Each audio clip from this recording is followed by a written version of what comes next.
Here's why it's better to be a business than an employee.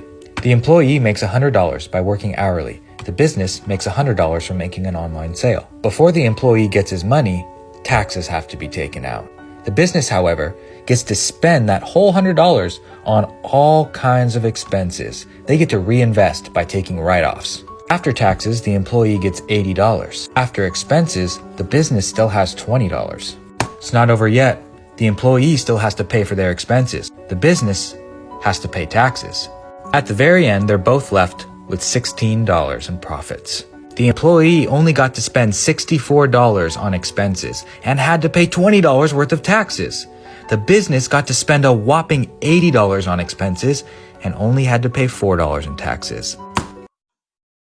I don't necessarily agree with everything in that video because as an employee, your employer is paying most of those expenses for the business, right?